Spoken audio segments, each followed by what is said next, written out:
Yun kasi, na siya gawa ng MV, pwede siya sa MV.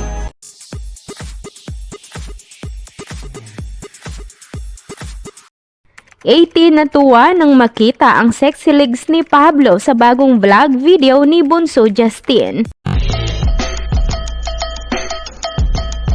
Marami nga ang natuwa nang sa wakas ibinahagi na ni Justin sa kanyang social media account ang video nila kung saan makikita nga kung gaano ka-supportive ang magkapatid na si Pablo at brother nito na si Jose sa bagong song ni Ja na talaga namang inabangan at pumatok sa mga puso ng lahat ngayon. Makikita nga natin sa video kung gaano talaga kaporsigido si Pinuno Pablo na suportahan ang bagong kanta ng kanilang bunso sa grupo.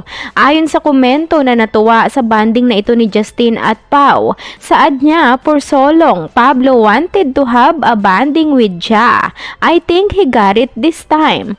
At syempre, hindi naman naging ligtas sa mga mata ng ibang mga 18 na hindi mapansin ang tila sexy legs o mano ni Ate Shona sa video dahil nakashort ito ng maiksi dahilan kaya ang ilan humanga at hindi agad nakapasyal sa channel ni Justin.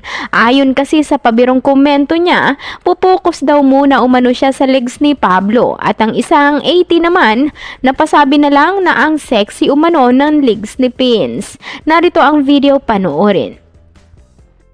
In the starshine, in the starshine, just for and mahaba yung stars.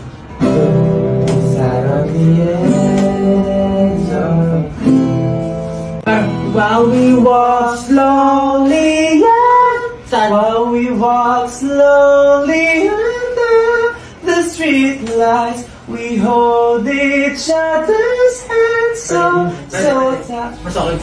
Parang na-imagine ko lang, hangin, puno, Yun kasi, na siya gawa ng MV, pwede siya sa MV.